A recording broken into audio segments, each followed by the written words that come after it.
En esta tutoría digital vamos a resolver un problema de interpretación en lógica de predicados de primer orden. Concretamente lo que nos piden es determinar si la oración que nos están dando es satisfacible en este universo, formado por este conjunto de elementos y formado por estas relaciones binarias y ternarias. Lo que tenemos que hacer en todo problema de interpretación se reduce a 4 pasos. En primer lugar, se trata de buscar posibles candidatos de interpretaciones de la oración de partida. En definitiva, de lo que se trata es de hacer una identificación de cada una de las asignaturas que aparece en la oración con el mundo. Es decir, dada una asignatura, la que sea, ya sea una variable, ya sea un predicado, ya sea una función, identificarlo con algún elemento del universo de partida.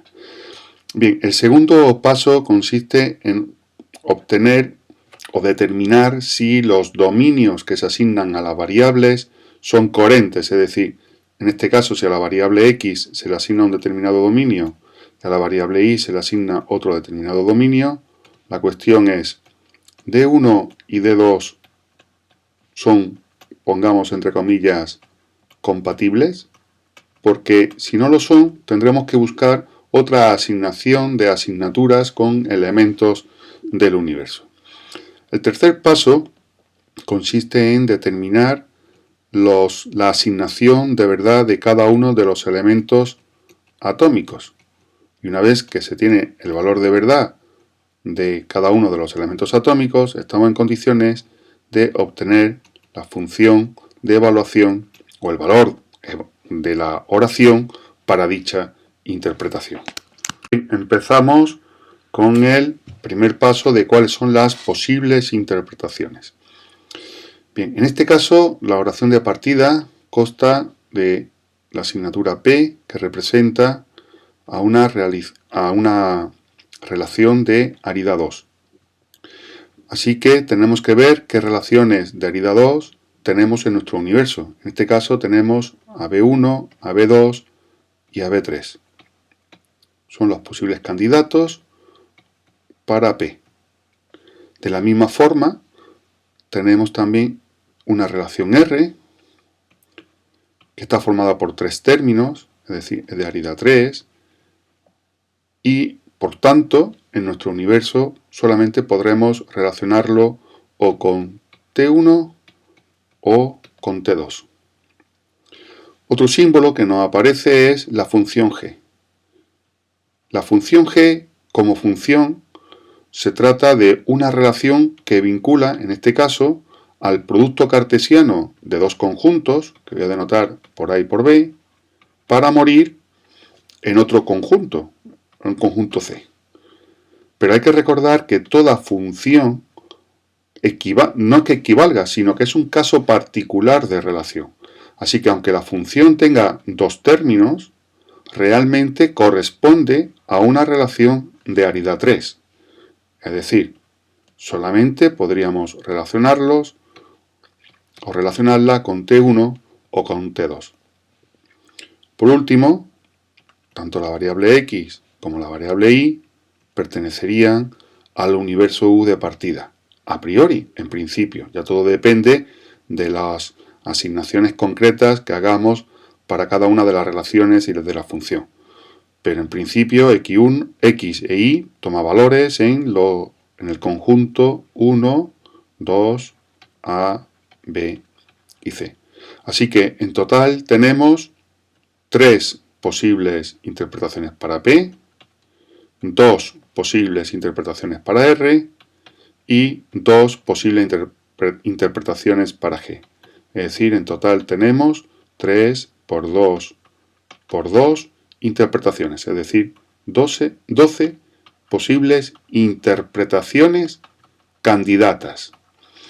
En principio, ahora habrá que ver, según el segundo paso, cuál de estas 12 podemos considerarla como correcta para la interpretación de la oración. Para buscar esa interpretación coherente, vamos a empezar fijándonos en la relación R. La relación R, como se ha dicho antes, solamente tiene dos posibles candidatos, o T1 o T2.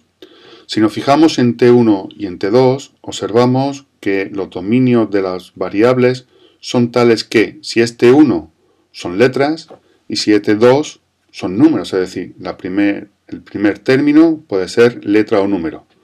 Pero el segundo y el tercero, tanto en T1 como en T2, se corresponde a números y a letras.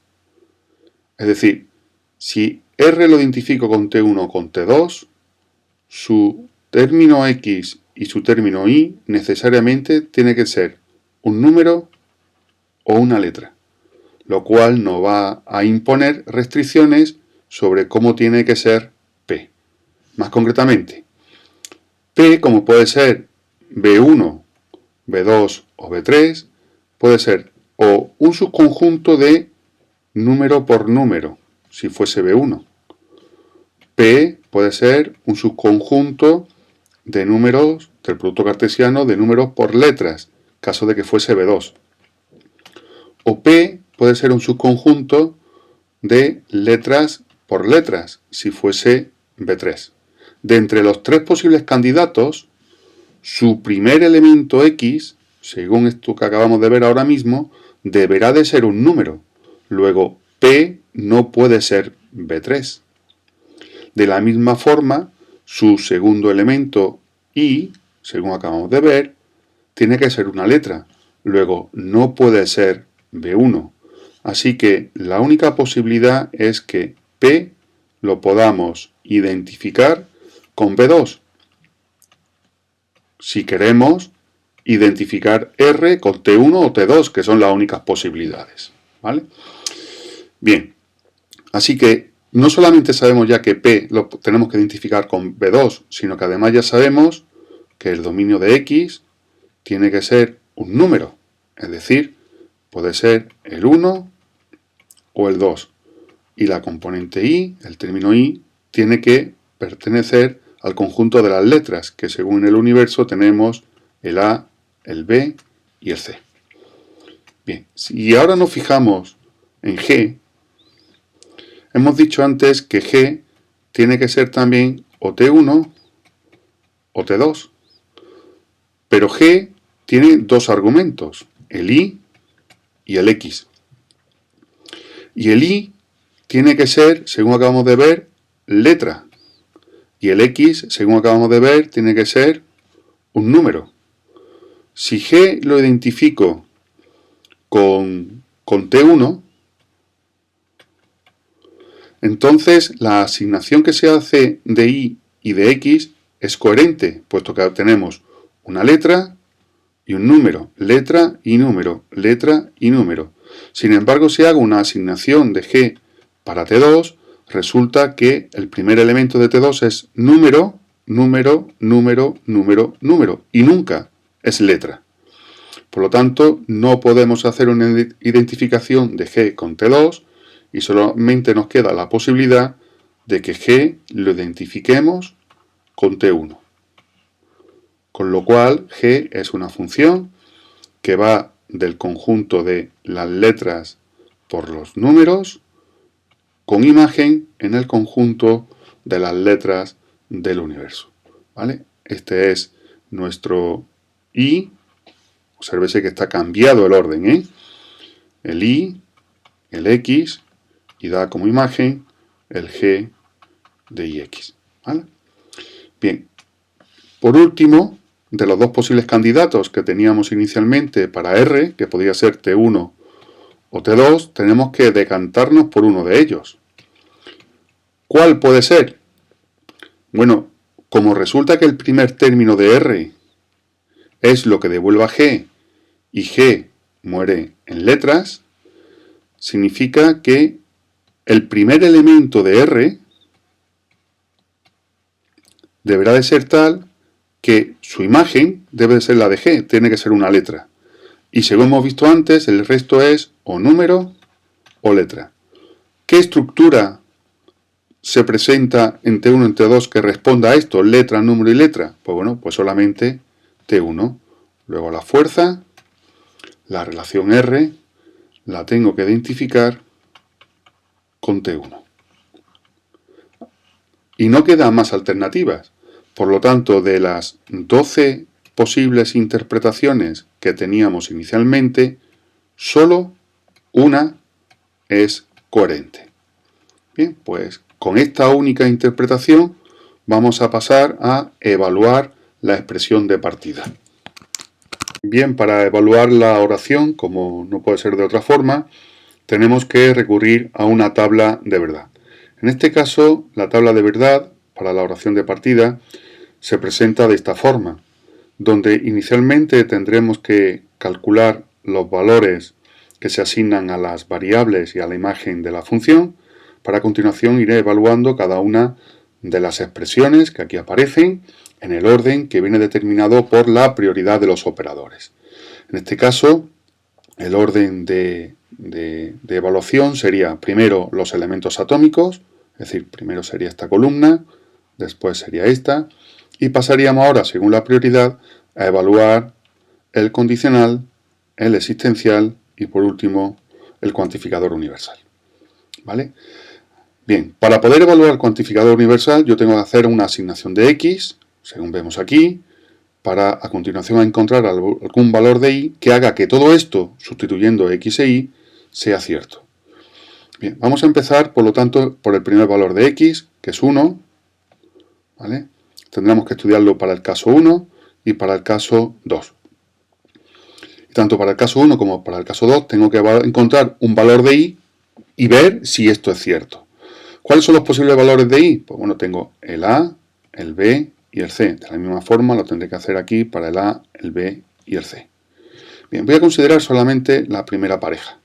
Y para la primera pareja, el valor de g de ix, es decir, g de a1, corresponde a este valor, es a.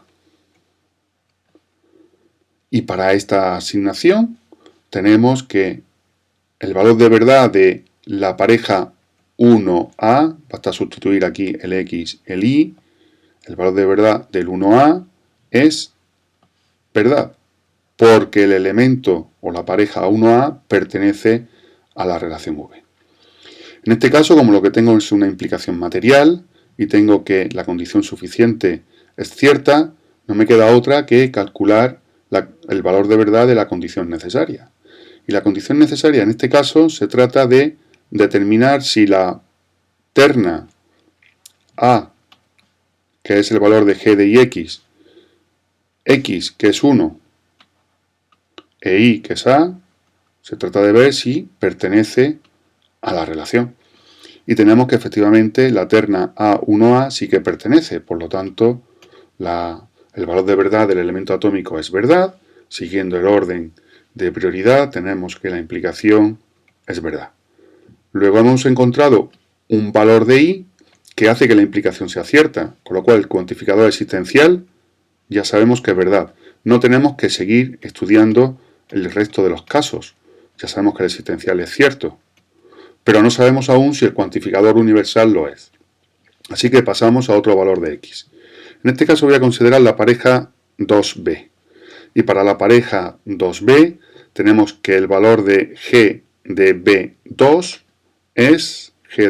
es c.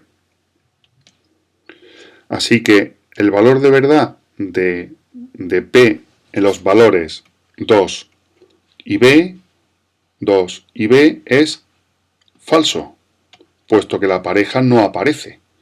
Tenemos la pareja 2c y tenemos la pareja 1a, pero no tenemos la pareja 2b, con lo cual el valor de este elemento atómico será falso en esta interpretación. Al ser falso la condición suficiente, no necesito evaluar la condición necesaria, ya sé que la implicación material será verdad, y por lo tanto el cuantificador existencial también será cierto. Y tanto para el valor de x1 como el valor de x2, tenemos que ambas expresiones son ciertas y por lo tanto el cuantificador universal es cierto. Con todo lo anterior, ya podemos decir que la oración es satisfacible porque se ha encontrado una interpretación cuya evaluación hace a la oración verdad. Nos vemos en el siguiente vídeo.